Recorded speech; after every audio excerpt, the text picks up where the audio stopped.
amongst the programs that are pretty close to belief level. Reason being, I'm sure we all have heard the fact that room at the top is lonely. Not only one is heard, but also experience that. Can you guys give me, to begin with, a quick response in the chat box on your belief, your thoughts on, is room at the top really lonely, or is just a statement? Can I see some responses, yes and no, in the chat box, please? Is the room at the top lonely, or is just a myth? Can I have some responses? The chat enabled. Sanket, I'm assuming chat is enabled. Yes, Dr. Devan. So people are replying there. So some responses from people. What do you think? Is the room at the top lonely? Not lonely?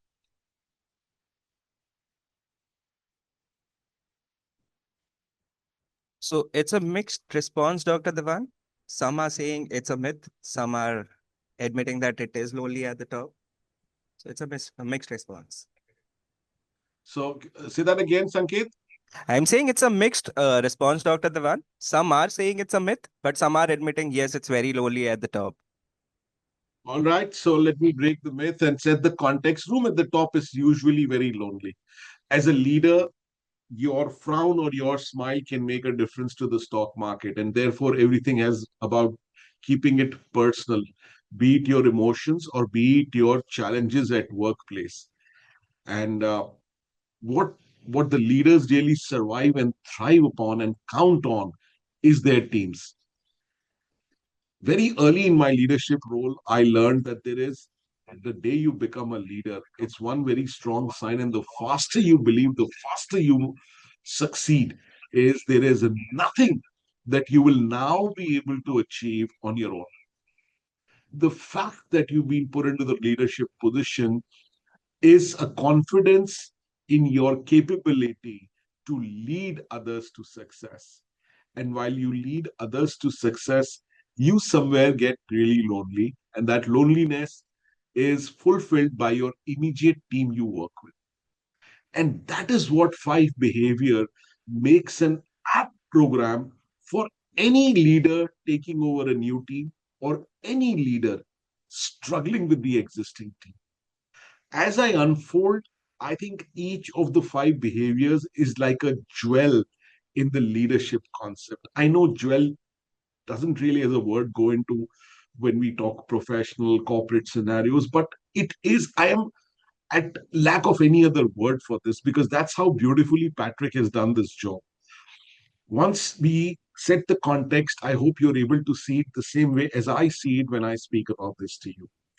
So, having said and kind of seeing the mixed response and sharing my thoughts on why room at the top is lonely, because there is less that you can, at times, even with your immediate team, you cannot be, for example, passing all the pressure. So, a lot of the pressure you keep to yourself. There could be certain areas of challenges which you cannot even bring to your team. But your trust with the team is always intact because they are the ones who take you to the next level. You alone cannot achieve anything. And Patrick has put this beautifully in this book called Five Behaviors of Cohesive Teams, which is now available across the globe as a very, very well packaged program. I'm just going to give you a glimpse, long enough to cover, hopefully short enough to excite for action. You can keep letting your comments come in. Sanket is going to help me with looking at responses that are coming in the chat box. I'm someone who would love to answer the relevant parts on the context that we are discussing while we are going ahead with the session. And some of them, Sanket may take a conscious choice to wait till the end and share it towards the end. But I must let you know now, please be towards the end. And I'm not saying this like an influencer or a YouTuber that, stick to the end of the video and you get magic. No, because the reports that I talk about, which are part, can only be shared towards the end unless you have a context, relativity to the reports, and the workbook, which is uniquely designed and integral to five behaviors, will not make sense at this stage. Hence, I have no option but to talk about it towards the end. So if you're joining us now, please be with us till the end. Once again, this is not like an influencer or a YouTuber, but you're going to see value towards the end. on how the whole all the dots combine. One of the concerns I see very regularly is for my L&D folks. How do we look at sustainability? How do we look at measurable impact? I have worked on almost over 50 clients in the last 2 to 3 years on 5 behaviors. The ones who have seen a difference, the key differentiator is leaders' own skin in the game. The pain once felt at the leadership level, and leader takes it onto himself or herself to see the problem to its end and sees through the critical steps that need to be taken as part of this, have seen victory and have seen phenomenal victory, whereby not only they swear by the program, but they become ambassadors for this program. When you talk to our sales team, they'll give you better insights and on case studies as well. So, coming to the program now, 5 behaviors of cohesive teams. Why cohesive teams, and what do they achieve, which makes it aspirational to have a cohesive team? By the way, it's easier said than done. Even if two people start working together, you get conflict ahead of cohesiveness in the team. So that's how critical cohesiveness is. Cohesive teams make better and faster decisions. Uh, Teams come with diverse skill sets, diverse experience. I remember when I was with one of the retail giants of the country, where money could virtually buy any talent available in the group. And I mean it, any talent in the group. We did go out and buy the best dollar talent that money could afford. But one of the constant challenges for the chairman and managing director, who could probably influence the economy of the country but not the immediate leaders, was to get them to work together on the diverse skill sets that they brought. Because of their richness of experience on the way they were as leaders, to get them to look at one direction itself is a big struggle for leaders themselves. So, getting the team to start working as one cohesive unit is a huge ask in itself. But in cohesive teams, once this is done, teams are able to tap into skills of each other. I alone cannot be expert in every domain. I see this as Apollo 13 in the space. You have a flight engineer who's totally thorough with the spaceship. You have a medical personnel who, while knowing the spaceship, can also command it if need be, but is focused more on medical research. Similarly, you have other expertise on the flight, while all may be competent in certain areas, but they have domain specifications. So is the team. In any teams with the leadership level, you will see people come with domain expertise, L&D, HR, admin, IT, marketing. It's about tapping into each of these, getting them to work collaboratively and cohesively. And leaders, large part of the success depends how a leader can orchestrate this entire process. Once you've done it, it avoids wasting time on politics, confusion, destructive conflict, useless energy is not visible inside cohesive teams. It creates a competitive advantage. We all would have read about how a particular A company is better than the B company simply because of the people with the leadership team that make a difference. Off lately, I see a trend. I wouldn't say off late, actually. It's been about more than a decade that I see. As leaders move, they move with the team, they don't move alone. Because one of the biggest challenges for a leader once you get into the role is to build a cohesive team. Firstly, a team, and then a team that works cohesively. And of course, it's always more fun to be on such teams. So, what do you do inside of this program? The program would take you through, learn what are those 5 behaviors of cohesive teams. It focuses very deeply into each and every behavior: trust, conflict, commitment, accountability, and then results. It also discovers how team rates in all 4 areas. So this is not something which is a theoretical download, because at leadership levels, either driving PPT or a one-way sermon session or a lecture is never going to work. What they would like to see is a reflection. What they would like to see is tangibility. Hence, Prior to 5B as a program, there is a 5 behaviors survey that is conducted with the target audience that's expected to attend the session. And teams rate themselves on all these 5 behaviors.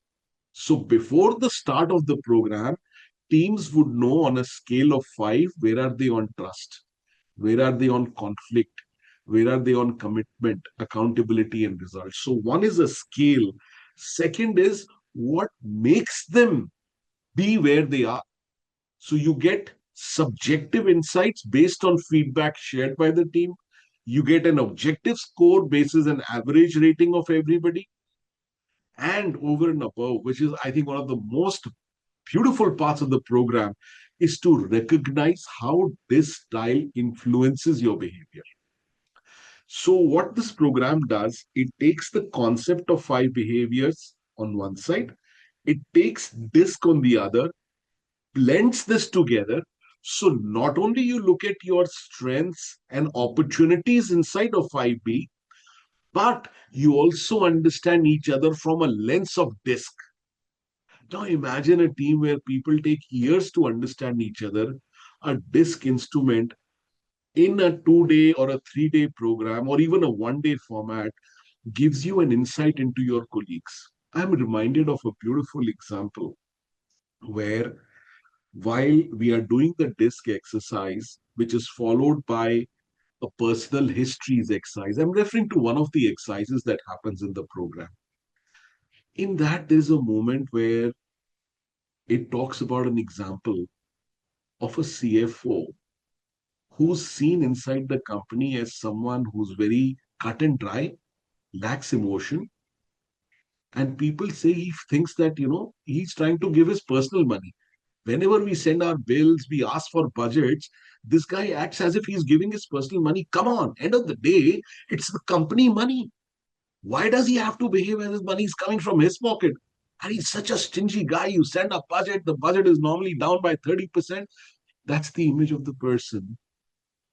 And in personal histories exercise, the person, when he starts to talk about his history, his growing up years, he talks about his early childhood, which was deprived of a lot of luxuries, barely able to get 3 square meals on the table, both parents working. This is in his formative years. And the value and importance of what money can do and cannot do and what it brings to life, he experienced very early.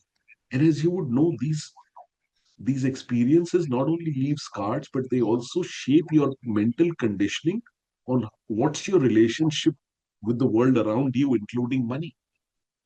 And of course, he grew up into an educated, he graduated himself, he came to the job. So the reason he was stingy with money was not because he wanted to be, it was out of his nature. Now look at how his team members suddenly started to look at him differently from that very moment when he shared this. This is one thing that stands out, but there are many more things that get shared in the DISC exercise where you also look at the personal histories. Suddenly, the team, when they walk out, and I see this as an aha moment, which is that big learning moment for participants, where they realize that how they have been knowing a person in front of the mask all these years and who's the person behind the mask. And it's not an exercise to like we know this exercise from an from a OD program where you it's a hot seat. It's not a hot seat. It's a personal choice of just sharing personal histories. Beautiful exercise. As a starter into the program, it lets the hair down, gets people to look at each other very differently. And you explore team strengths, challenges, and create an action plan, which is also very integral. So, the uniquely designed workbook in this program also makes sure that you are not just in theory, but you're in theory and action, which is where the appetite for the L&D leaders and for, of course, business leaders and sponsors to the program. How will I measure what I'm doing differently? Towards the end, I'll show you how the workbook is designed. So you are not only discussing concepts, but with every concept, for example, trust. You talk about trust, you reflect on your scores on the trust, and you get into making an action plan. You move from there to conflict. You talk about conflict, understand it as a conflict, as a concept, move to looking at scores in your team around conflict. Having discussed what facilitates, what are the showstoppers, you move to making an action plan on how you will improve the scores. And likewise, right till results, we go in that direction. I am yet to see a better packaged program which does this so beautifully of blending into the concept, action, and post program action plan. This is something the leadership has always appreciated about the structure of the program. Now, key assumptions in the program: cohesive teams master five behaviors. Of those behaviors, trust is the foundation. And just be with me, because in a moment you will see how the trust itself is looked at so differently than the way all of us have known trust in our day to day lives. But Patrick throws a very, very different styles can assist in building trust. And that's where I think the blend, the way it's done it with the concept of 5B and the tangibility of disc, I think just works like magic of the two concepts brought together. The process is simple, but it takes effort. I always believe learning should be simple enough for it to stick and motivating enough for me to take the ship to the sea. A learning in which I walk out with an oh wow, what a powerful concept. What's good, but it's good for the PPT, not in my life, is of no value. A learning, oh, this is simple, even I can try it in my life. Oh, this is exciting. I think I can take it back to my teams, is a learning that sticks. And this is a learning inside of 5B that sticks. Sanket, any questions, suggestions, though so far you want me to address as I get into the five behaviors? Nothing thus far, Dr. Anand. Brilliant. All right. So, five behaviors of cohesive team model. Let's understand from this video.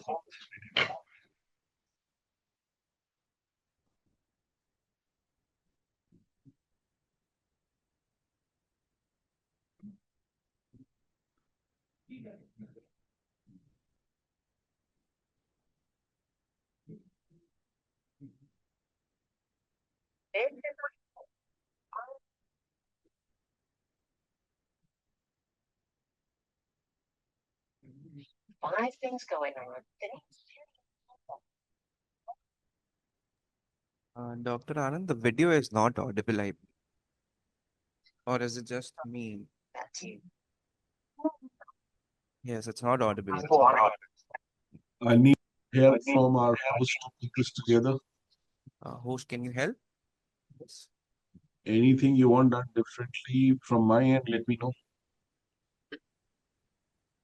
You are audible. No, we are talking about the video, so the video is not audible that he's planning to play. It's absolutely not audible or low audio. It's feeble. It's very minimal. Voice is very bleak. Host, can you do something about this? N- No, you just need to increase the volume. Now you can start again. All right, so we start again. Thank you, Sanket, for pointing that out. And participants, if you still have the same challenge, please do put it in the chat box.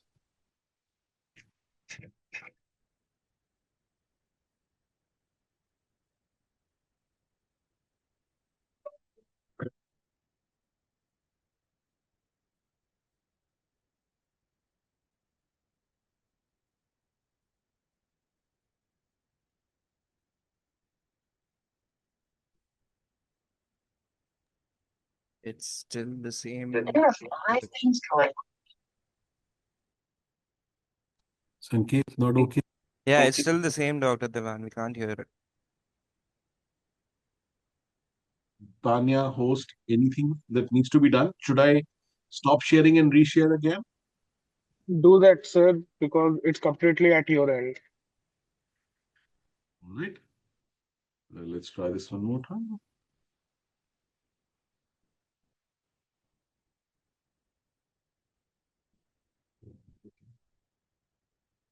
Tell me if it's any now.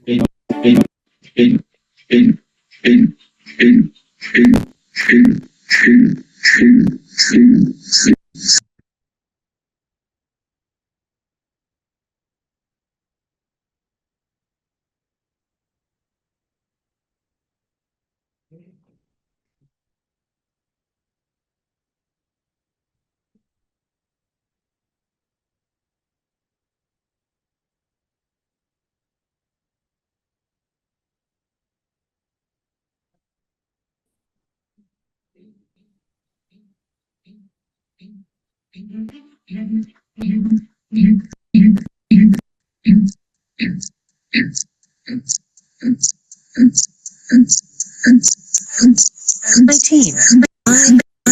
Function. It made us pretty normal. There's a lot of echo in it. Yes, sir. Once you start the screen share of the video, mute yourself so that the echo won't happen. Right. Underneath. I need serious attention. She can't ask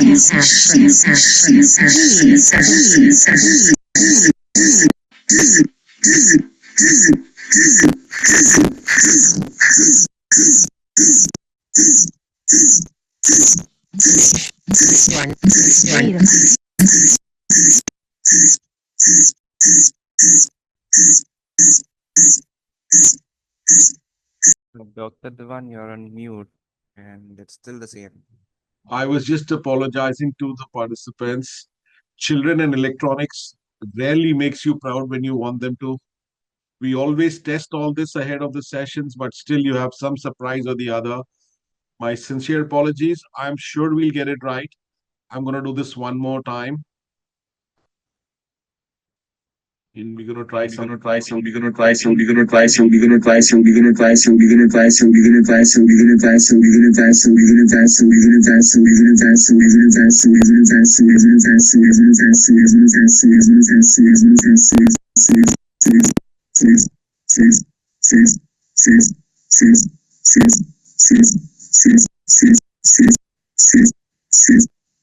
does this now going on even when I speak? I know I'm.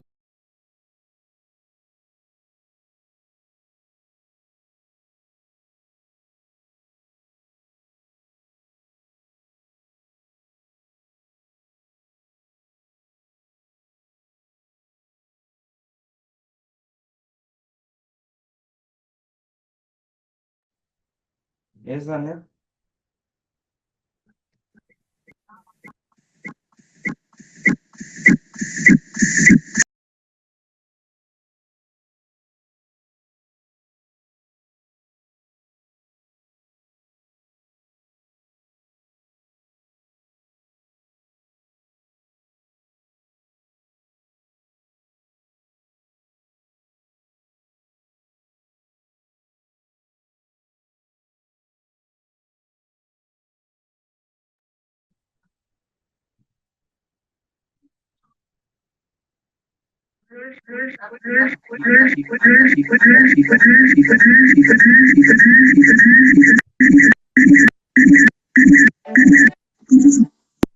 Hello.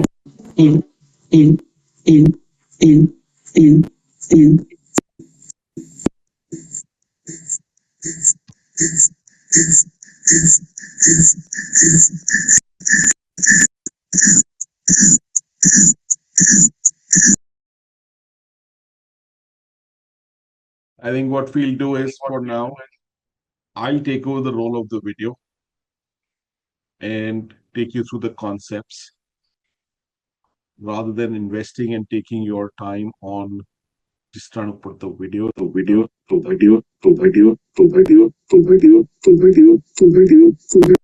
Now it's in my voice as well. It doesn't do that for the rest of the session. Now it's better, Dr. Dewan. Okay, so 5 behaviors of cohesive teams in the video. What it shares that any team is always a composition of different behaviors of people.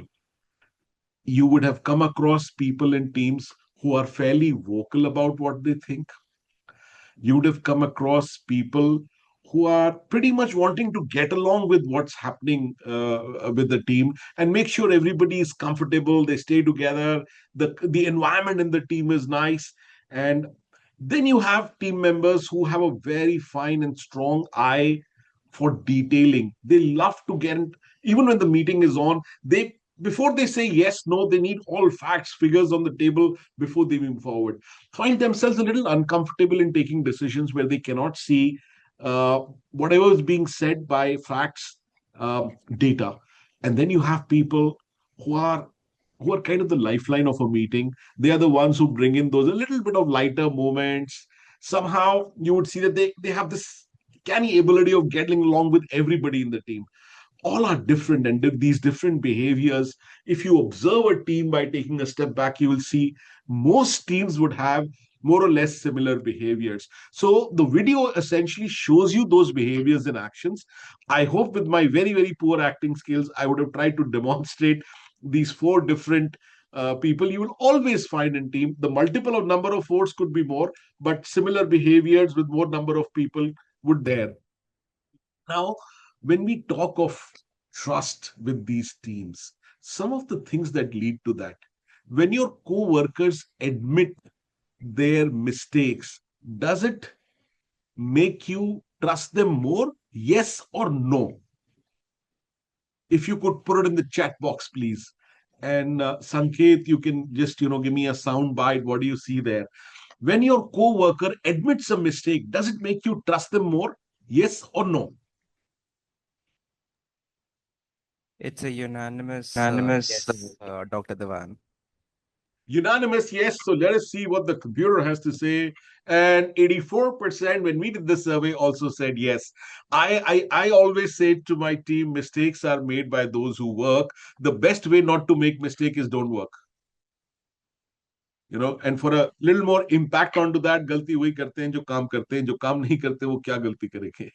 All right. So the next one. Do you think your workplace would be more effective if people were more frank with their opinions than just getting along?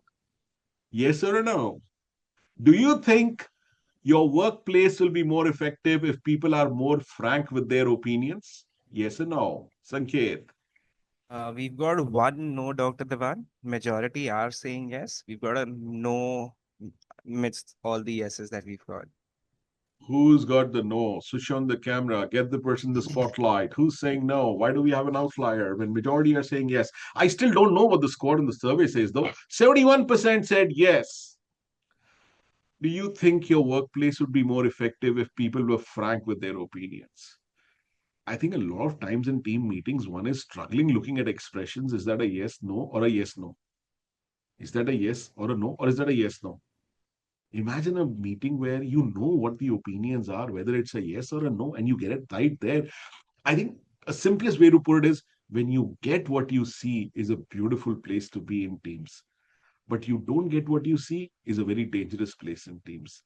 When you have to keep worried about your back, who's covered your back, who's got your back, who's after your back. That's a very difficult moment in teams. So 71% yes, and that 29%, and one of the 29% is also with us today, which was a no. But yeah, there are both sides to the coin, and I think all these responses are based on one's own experience. So I don't think when we talk of human behavior, there is anything right or wrong. This is majority, and then the other side of the majority, but still doesn't make it right or wrong. Okay, but what facilitates through this majority, I think, is reflecting from that experience. Do you sometimes feel that team projects suffer because people aren't committed enough? Yes or no?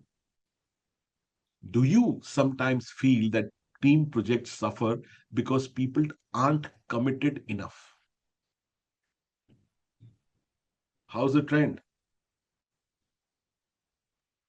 Sorry, I'm saying again a unanimous yes, but one of them is saying yes can be one of the many factors. And Absolutely. one They of them can be says yes definitely and other. no. Yes and no. There can be many other factors. And as you say, Sanket, majority are saying yes. Let us see what computer has to say. 86% say it yes. Yes, team projects suffer. Commitment is definitely when I zero in and I micro commitment, 86% is there. But team projects suffer for a lot of reasons. Yes. Amongst them is commitment a reason? Is also the yes. Percentages, of course, since we are putting committed into a spot, it's giving us 86. I agree. Teams projects suffer because of other reasons as well. But commitment also, when we look at, is a strong reason that stands out among when you talk of resources in other areas. Okay. Would your team work? Would your work team be more effective if people were better at holding one another accountable? Would your work team be more effective if people were better at holding one another accountable? Yes or a no? Unanimous, yes. Dr. Devan, one of them is saying accountability is for self. Accountability Is for self. So you have to hold yourself accountable. So that's what that statement means. which most of us do. I think we're all good with that. What And we're highlighting here is one of them is holding one another accountable. Will that be more effective or not? That's what the question is. right. So Dr. Devan, one of them is saying accountability is for self. Holding others accountable is very easy, but holding yourself accountable is not for everyone. I completely agree and see it exactly the way you see it. So, yes, in agreement to that. But inside of that, we agree that if we hold each other accountable, which we also do, but in it should ideally, when we do that, it should make team more effective and get a better output. We do hold accountable, but is it really contributing to what the end objective is? That may be a question mark or an opportunity area or being already addressed. 89% said yes. In your work experience, have you seen projects suffer because people put their needs ahead of the team needs? People put their needs ahead of the team needs. And I'm not talking sports. I'm not talking Shah Rukh Khan. I'm talking real corporate. Yes or a no? Sanket, how do you see the responses? Unanimous, yes, Dr. Devan. The I'm responses are sure still our coming results in, will be but noted. yeah. 87%. So, firstly, thank you all. You are in the right place, in the right webinar. We'll talk more about this as we go forward. So, this was looking at when we did the survey on each of the bricks of these 5 behaviors that we've been talking about. Now, amongst all the behaviors, with all being equally important, when Patrick wrote about this, the first behavior that he looked at was building trust.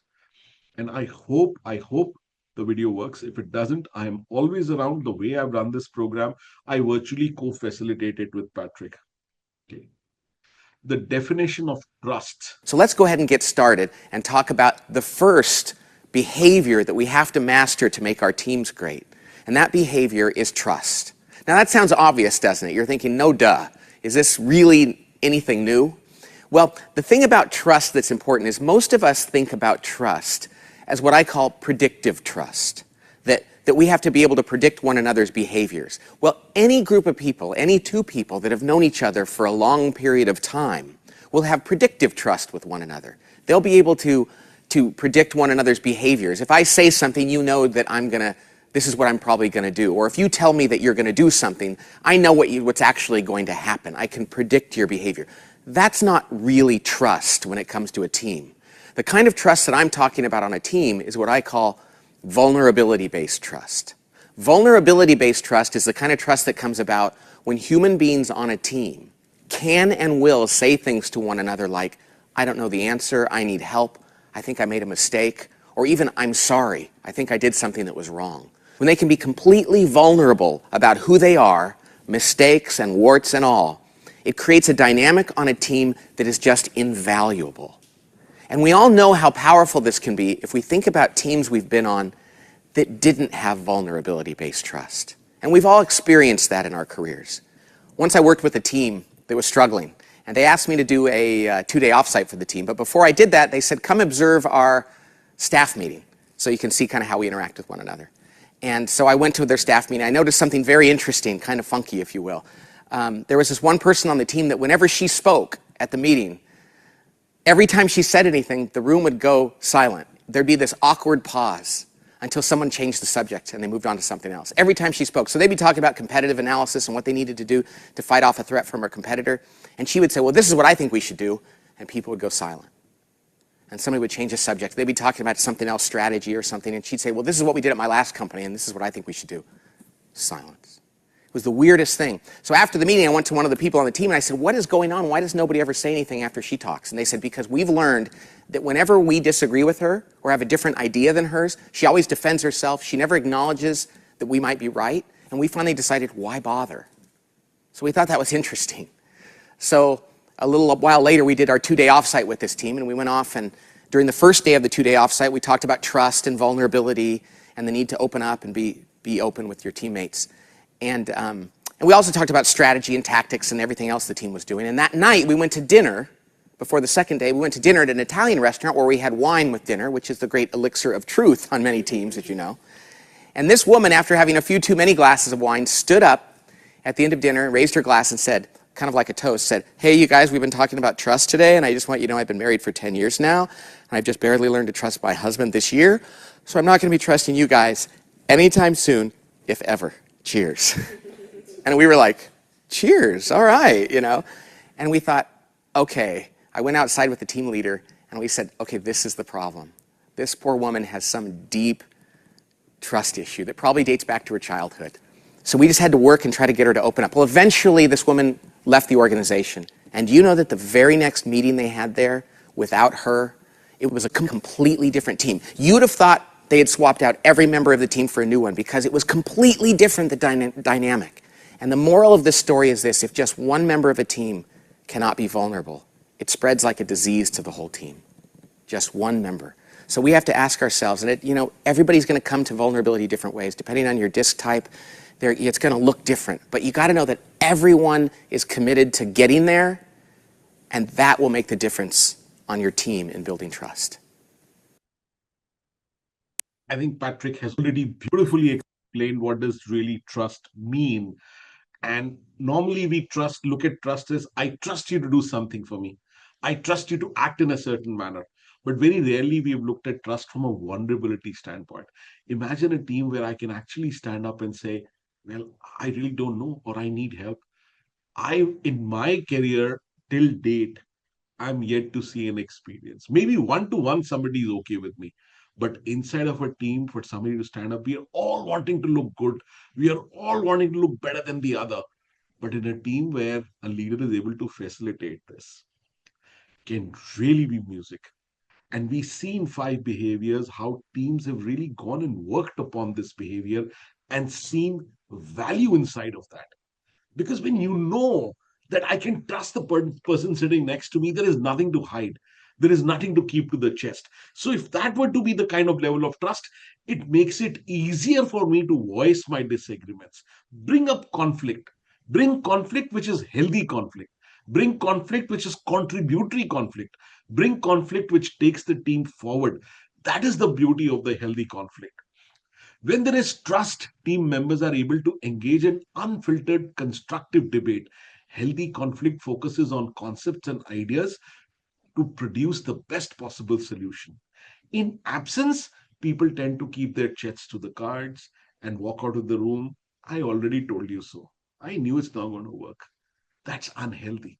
Or get into discussions which are counterproductive. We waste so much amount of time and end up having every meeting to decide when the next meeting is going to be without a productive outcome. That is the value of foundation of trust, which facilitates healthy conflict inside of teams. Most successful teams have very little conflict. We'll just quickly do a conflict test like we did the trust test. Most successful teams have very little conflict. True or false? Sanket, I'll need your help again. True or false? Most successful teams have very little conflict. Yes or no? Unanimous false. The answer there. Right answer. Answer here. I would again say right or wrong, but your answer in from a 5B is also the same. Best teams are made up of people who are comfortable, passionately arguing for their ideas. Yes or no?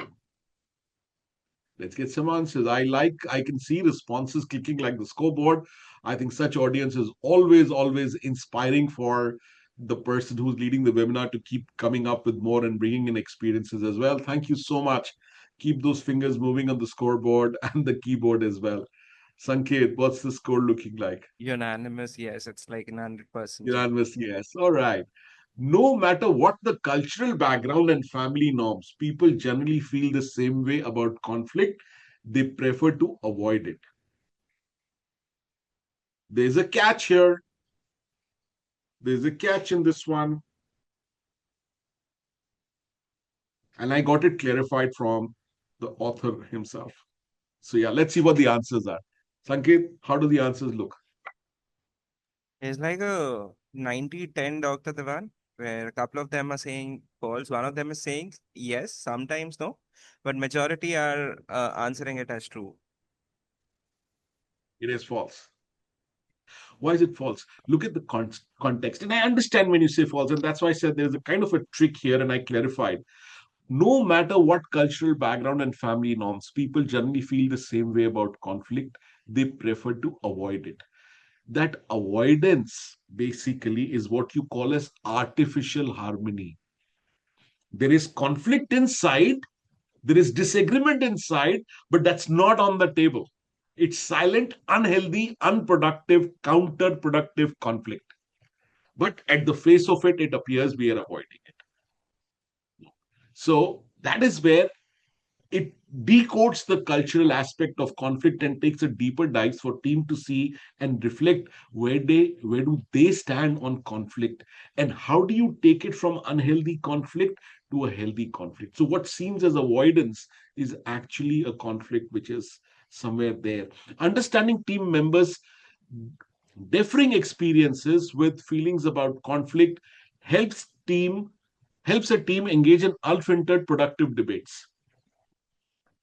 Last one, understanding team members' differing experiences with and feelings about conflict helps a team engage in unfiltered productive debates.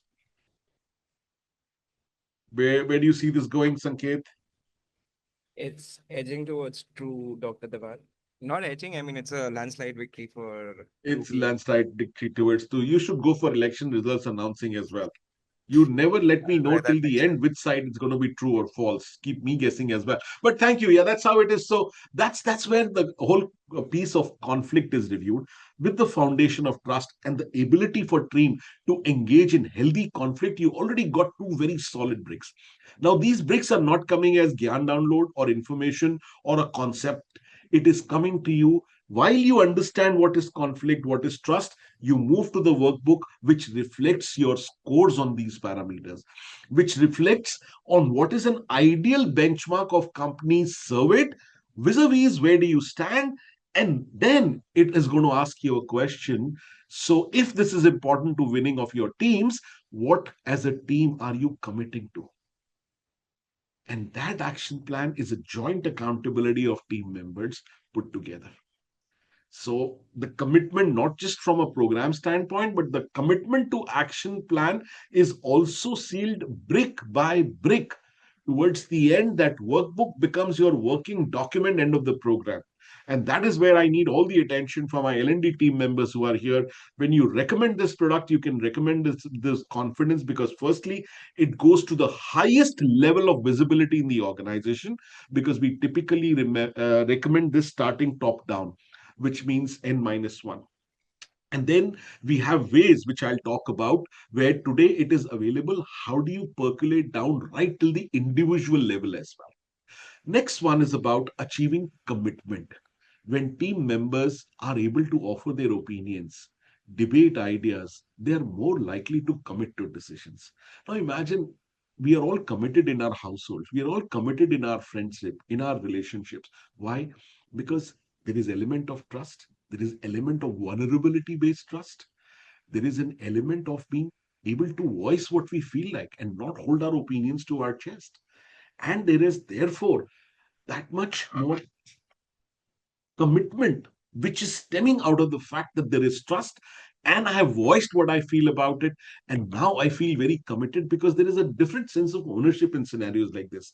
It is not necessary to achieve consensus, but clarity and buy-in are key to commitment.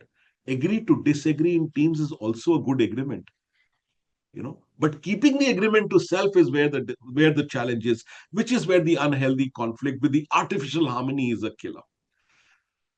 So, amongst the behaviors, when we move forward, we see trust, we see conflict, and we see when trust and conflict have been handled well, commitment is by default. But still, when we see the scores, it is an opportunity to reflect where our team is and what do we need to do in order to get to a place where we would like to be. Once that has happened, bringing in the accountability piece. Now, accountability, all of us know very, very differently and in our own ways. I'm going to bring in an example that I borrowed from the book. After that, I let the slide be here. Now, one is an accountability where we keep running to the leader to say, this guy took my pencil, that guy took my paper, that guy didn't respond to my email, this guy didn't respond to me on time, that function. You always see finger pointing, blame game as integral.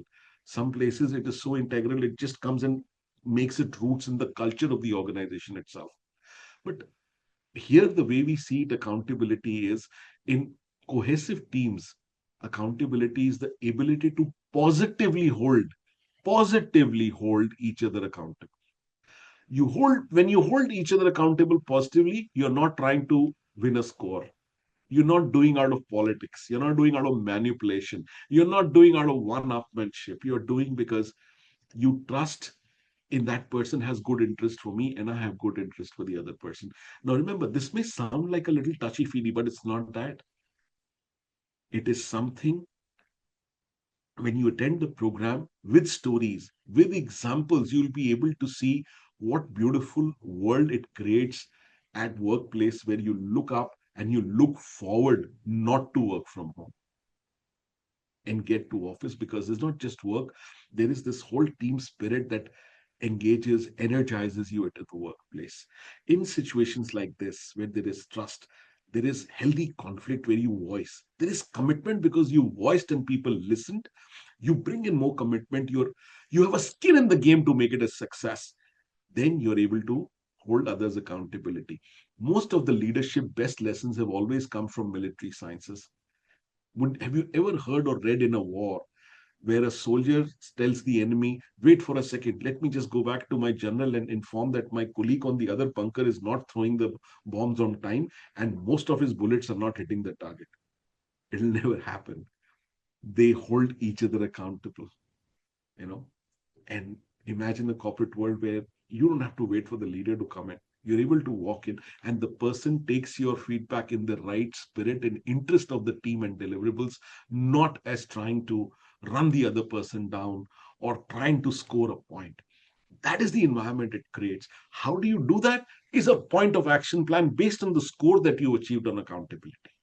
And if it's an important aspect, you work on it. Not that you work on all five. That's a choice you make inside the program. I've had teams which have chosen, Anand, trust itself is enough and we'll just go with the trust. We don't care about the rest. I think we get that. We've got it. We get that right. We'll have rest of the stuff. So they work only on trust. And I've gone back because the way this model is structured, you don't throw money to the problem, you throw yourself to the problem. What do I mean between the two? Throwing money to the problem is you do a program, spray and pray. Hope everything will be okay after that. Nothing in any training, whether it's 5B or anything else, ever has worked. Like you have NPA, non-performing asset, I call it NPT, non-performing training. NPT happens because of lack of engagement. NPA also happens for a lot of other reasons. I'm not linking in that sense, except for borrowing from the term. So non-performing training is where you have just thrown money to the problem and you have not done your due diligence. Due diligence happens when the facilitator leaves and we take over on the inside to say, how are we going to hold the pillars to making sure this program succeeds? And inside of that are coaching sessions where we come back to say that we committed to so and so action. And by the way, in case of 5B, because it is done by senior facilitators, they typically leave the room with seeking permission from the audience, allowing them the facilitators to hold them accountable during coaching sessions on what we agreed versus what we have done. These sessions typically last between 60 to 90 to 120 days, wherein you meet for about 60 to 90 minutes online, same group, and we discuss and reflect on how's the score moved, what actions we committed, where have we moved, what results are we seeing. In simple words, what's working, where are we getting stuck, what do we want to see differently.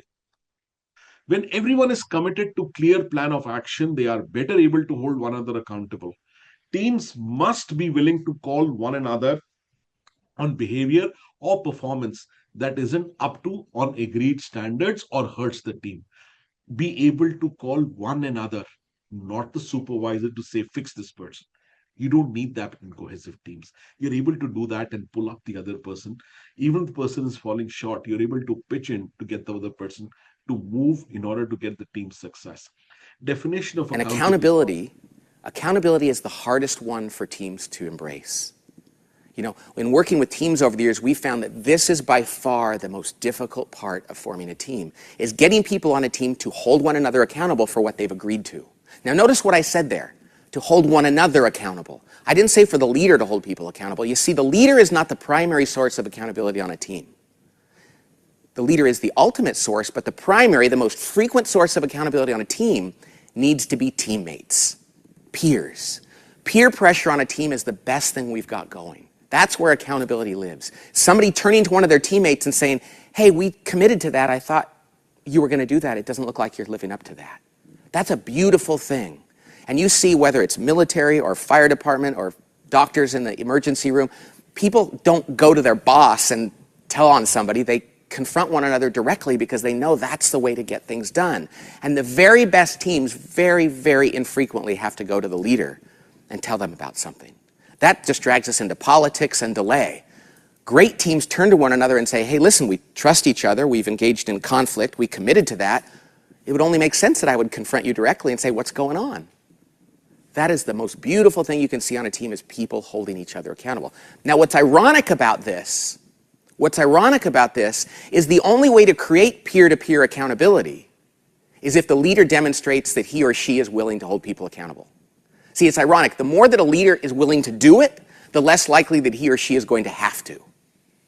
But if a leader doesn't like to do it, and that's me, I do not like to do this, I'm not good at this, this is my big issue as a leader. If the leader does not like to hold the team members accountable, then people are going to go to them and make them do it, because they're going to think, why should I do your dirty work if you're going to let them off the hook? Accountability is one of those interesting things that it's so hard for me to do it, but I know it really works and how important it is. And I recently was reminded of that when I was working on a team, a project team with a guy, and he's become a friend of mine, and there's a number of us on this team, but he's new to this particular project. And so he's not been on board for very long, and we noticed he wasn't working with a sense of urgency and really driving the project forward, even though he's now in charge of it. So me and another colleague decided to have a meeting with him, and we sat him down in this conference room, and we just said, here's some of the things we noticed that you're doing that probably you need to do better. And we need you to push harder on this and to take ownership of this and be more detail-oriented and not be so passive about it. And it wasn't easy to tell him this. He's older than me, and he's a friend of mine. And 2 weeks later, his performance went through the roof. People were like, what is that guy doing? This is amazing. I mean, it just completely transformed his performance. And he came to us later and said, I'll tell you what, it was painful to hear what you said to me in that one meeting, but it gave me the clarity I needed to improve. I'm totally doing different work. And I'm so appreciative of the fact that somebody told me that, because in every other job I've had, nobody would say anything to me. They would just talk about it without me being there, and I'd find out about it 6 months later. And I realized that when I withhold feedback from somebody and I don't hold them accountable to the behaviors and the performance they have, I'm not giving them a chance to improve. And when that person really wants to do a good job, that's the worst disservice I could do for them. So I think for those of you, if you're like me, that don't like to hold people accountable, remember that you're doing them a favor. And it's really an act of love. And I think that's something that can really help any team, is to embrace that kind of accountability. I think as I watched this, I was reminded that I did share that I haven't seen this in teams, this kind of cohesiveness, these five behaviors. I must correct myself. While I was watching the video, I was reminded of Xerox days. I don't know how many of you would have heard the name Modi Xerox, which was at one time considered the mecca for salespeople to hone their skills in selling. And inside of that organization, even in the sales team, we would have these behaviors of trust, taking each other's support, on taking another team member to different territory because the person was ahead on the curve or much better on one of the particular products than I was. An absolute trust to say, I don't know this product, but I have a call. Can you come with me on the call? Amazing trust. Conflict. Every evening was a conflict opportunity for us to agree, disagree, talk about machines, talk about products. I think the whole fabric, when I look at 5B, the closest organization that I can think of where I have personally experienced has been Xerox. And I'm sure organizations worth their salt like Honeywell, GE, or other big names that we hear in the industry, somewhere or the other, leaders would be leveraging these positive behaviors that make a phenomenal difference to the workplace. If these four behaviors are addressed, results is a very natural outcome. There's hardly any stopper towards that. So, not much time. Ultimate goal of building greater trust, healthy conflict, commitment, and accountability is achievement of results. Team members need to take collective. This is what the biggest difference in Xerox was. Even if it's a target, people would never view their target in isolation. I remember I used to be part of the Manhattan team, which was in managing Nariman Point, Cuff Parade, Villard Estate from a Mumbai standpoint. It is called South Bombay, which is a business district, the gold mine for any ops automation company. Nobody would, obviously they planned their own individual targets, but we would have suspect blitz where we would work in each other's territory to build their prospect base as well. Idea was we got to win together as a team, not as individuals. And very clear reflection was when you went on to somebody else's territory, what's the gift? What is the suspect blitz of prospects you were able to leave behind? And everybody would give their best to contribute. I think that's the most beautiful example. And of course, the magic Xerox created was 96.45. Let's forget the point. 96 plus percentage customer satisfaction, almost 90 plus market share at one time before, of course, Canon, Ricoh, and others came in to change the story, but undisputed leader for a fairly long time. I mean, when they got copiers to India, we virtually sold a copier and told the person to break the wall so copier can be installed. That's been the history of that organization. So that was about five behaviors. Sanket, any questions? Because while you take on the questions, I would also want to make sure that I talk about the instruments that are there and how the assessment is done and how the workbook for the program looks like, which is a very amazing part of the program as well. Sure. So, Dr. Devan, we have one question from Ms. Rashi Paliwal. So, the question is, how did you answer what's in it for me thought process in Xerox, the story that you just mentioned, where teams supported others' territories? Say that again. What is in it for me at an individual level? Can you clarify So the that? question is, what's in it for me thought process in Xerox? So the thought I process that think, we had yeah, when go ahead. we supported others, I mean, people supported each other's territories. So the question was, what's in it for me when I'm helping them? How is it benefiting me? So I think the most important thing the leaders did was how did they get the team together at the foundation, which is where I said the trust from the time I trained together to the time I came back from training into my branch to the time I was mapped to hand holding to the time in difficult situation. Encouragement was not just the leader but take each other's help at every step. Not only were we building trust, not only were we encouraging healthy conflict, not only were we bringing in higher commitment, because see, at every level nobody is just restricted to their job.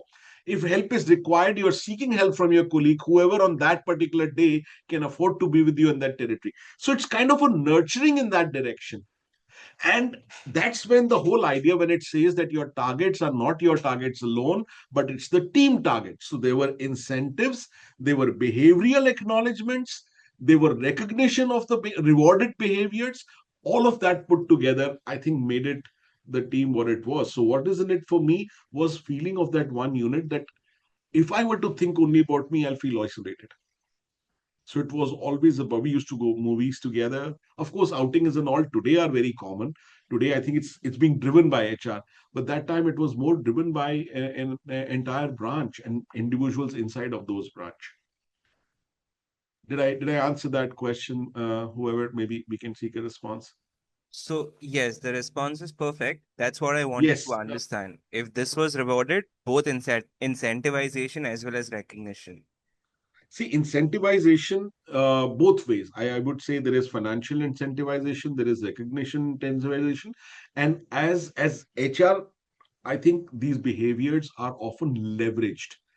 Whatever you want to see more of, if it's not recognized, if it's not acknowledged, chances that you will see it again is less.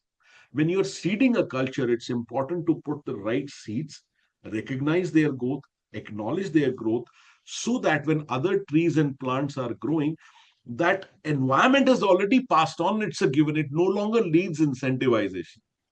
It's like values and culture at home. For a child, you recognize certain things. You don't have to do it for the rest of the life. They start valuing it in that manner. So, how you are brought up, which is that's why I say induction is the most important piece. And how you hand over from induction to the leader is another important piece for companies building culture. So is for 5P. Sure. So we've received one request from Mr. Khurana.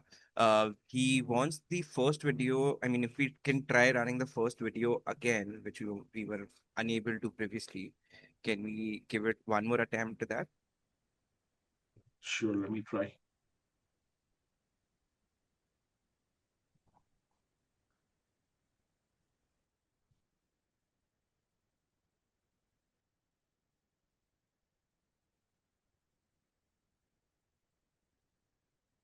First video for you. Hope it works this time.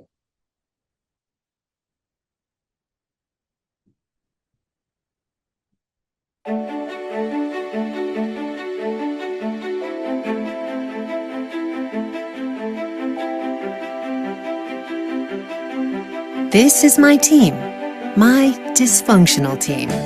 It may look pretty normal on the surface, but underneath, there are 5 things going on that need serious attention. Let's take a look. She can't ask for help. He doesn't want to risk starting an argument. He's only pretending that he's on board. That's me. I don't think it's my job to make sure he does his job. And he only cares about his own goals. So that's my team. Maybe your team has its own challenges. In his New York Times best-selling book, The 5 Dysfunctions of a Team, Patrick Lencioni identifies 5 core dysfunctions that most teams face. The first dysfunction is an absence of trust among team members. This stems from their unwillingness to be vulnerable within the group.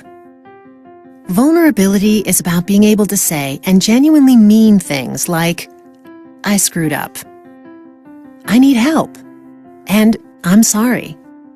Team members who are not genuinely open with one another about their mistakes and weaknesses make it impossible to build a foundation for trust.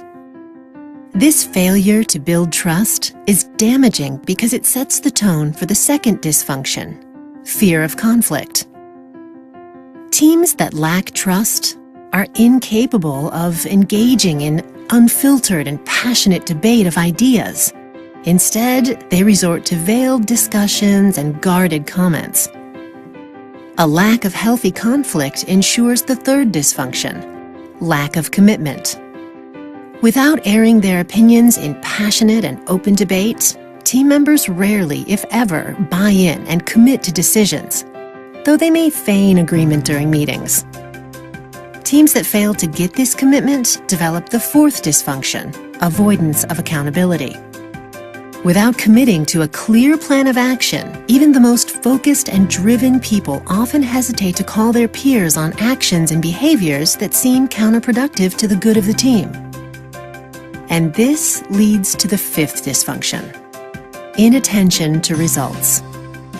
Inattention to results occurs when team members put their individual needs, such as ego, career development, or recognition, above the collective goals of the team.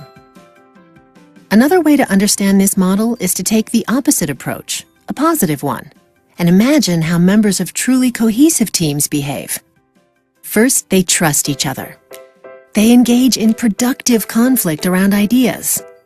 They commit to decisions and plans of action.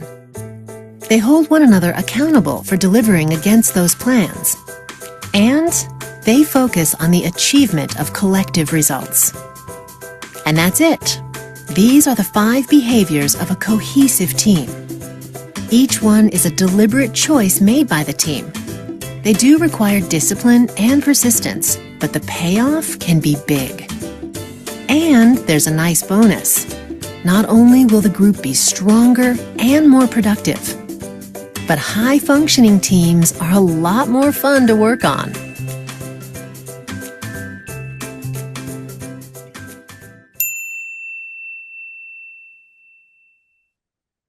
I hope you liked that video. Sorry about the earlier mess that it didn't work out. Any other question that we need to look at, Sanket? Nothing for now, Dr. Dewan. Any other question for Dr. Dewan? He's open to answering it right away before he moves on to the next section. So please don't go away. Like I said, we're going to bring to you, how does the workbook look like? How is the report structured? No questions, Sanket? No questions, Dr. Dewan. We can move on to the next section. All right. Okay, so this is a demo report that you can see. This is for team. We also have individual report. So what does it do? When you look at it, is a 37-page report.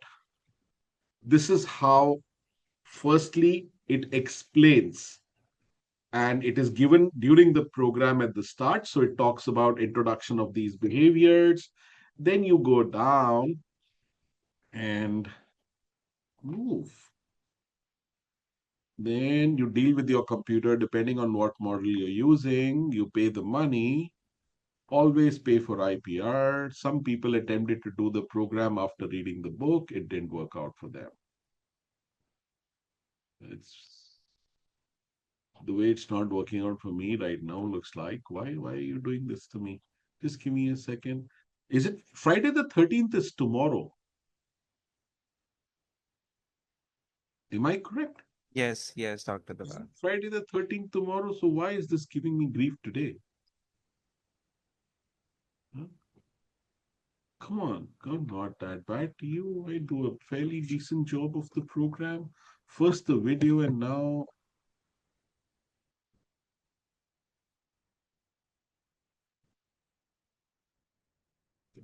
it just seems to be stuck.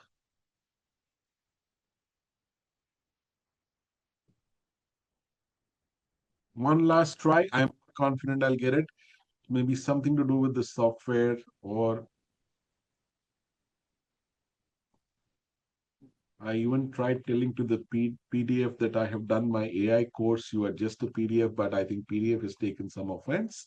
So let me come back, and with the program, it's for some reason not working. But I think those of you who would like to have a look at a sample report, please, Sanket, should they give the ID to you or leave the ID behind?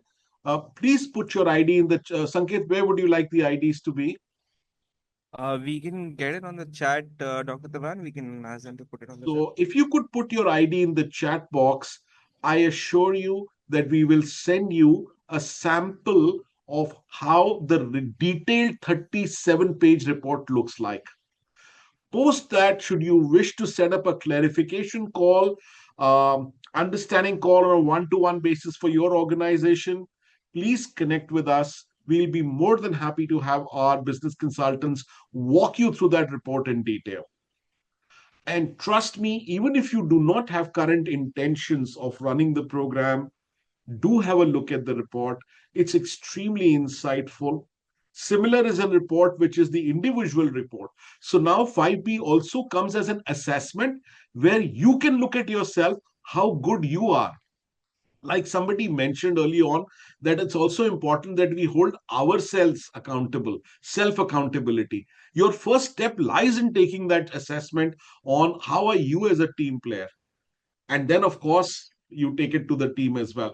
Typically, how we do is 5 B's done at the top, and then for percolating it down in the organization, you take it with as team 5B as well, which helps individual to know where do they stand, what do they need to do differently to bring in trust. When you had asked me what made Xerox what it made, well, in Xerox time was another era. In today's era, I see if people are given a self-reflection opportunity, especially the Gen Z, their response to that direction is amazing. Because who wouldn't want to work in a team which is cohesive? Who wouldn't want workplace to be which sounds like work from office, not work from home for a lot of other reasons on lighter note, where we look forward to meeting our team members, being with them, spending time with them. And in cohesive teams, you create that environment where you really enjoy. Uh, so if you look at the team styles also, it gives you a roadmap on what you can do differently to become a more effective team player in your team. That's the power. So, Sanket, please make sure you send that report. And also, like I said, once again, I repeat, in you can write to Sanket or on this ID if you wish to us to walk you through the reports on how to decode the scores, how to look at the benchmark scores, how to tie in the disk to the scores, what are ambitious targets to take, what are reasonable targets to take. Ideally everybody would want a 5 on a 5, but even when you see the benchmark report, it's not showing you 5 on 5. It's showing you the best score at 4.7, 4.6, 4.8, I think is the highest. So it's not about 5 on 5. It's not a number game. It's about what works for you. Even at 4, it may work for some teams. In some teams, I consciously see certain scores lower and it's working very well for them. These are organizational, cultural nuances and nitty gritties for which, when we have a one to one, we are able to explain better how do you take up, and the facilitator helps teams directing what score should you aspire, where you should not get over ambitious, and what direction should be setting for yourself. I think that's it from my side, Sanket. Any questions that have come your way? I do see a lot of mail IDs and interest that's being generated. So we must make sure in the next 24 hours, those mails are in their inbox, please. Absolutely, Dr. Devan. In I'll case make you that. don't receive me, please catch me on LinkedIn. I'm roaming there very often in the mornings and evenings. For those of you who don't receive that, please catch me because at times, like we saw, technology doesn't make you proud in spite of our best efforts. So there's an alternative plan B I'm giving you. You can catch me on LinkedIn and make sure that you get what we have promised you here. Sorry, Sanket, you were saying something. Over to you. No, I was just, appreciating the way you've conducted the session. So I was actually engaging, thought-provoking, and energizing. I'm sure many of us found ourselves reflecting, maybe even rethinking a few things about how we operate as teams. To everyone who joined us, thank you once again for your presence and participation. We truly value the time you've invested. Before we close, we'll be sharing a brief feedback form has been shared in the chat by the host. It will take just a couple of minutes to complete. Your reflection genuinely helps us shape more meaningful conversations going forward. You'll also notice an option there to continue this dialogue, whether that's exploring how this framework could apply more deeply within your teams or setting up more focused discussion in the coming week. If today's session sparked a thought, a question, or even a small nudge towards change, we'd be happy to carry that conversation forward. Thank you once again, Dr. Devan, for guiding us so thoughtfully. Have a wonderful rest of the day. Thank you very much, and thank you to all of you for being there. I'll just reinforce what Sanket said. I grew up that feedback is breakfast for champions. We are not even champions. We are aspiring to be champions. So the more feedback we receive, the better breakfast we have, and the better webinars we are able to bring to you. So keep your feedback and your connect on with us. Thank you so much. I have a lovely evening, all of you. I'll take leave, Sanket. Sure, Dr. Devan. Thank you once again. All right. Thank you very much. Thank you, all the backend team which made this possible. Whoever fixed the audio, God bless you. Whoever did the marketing, best wishes to you as well. You did an amazing job, team. Thanks a lot. Thanks a lot to all of you. Dr. Dewan. Bye-bye.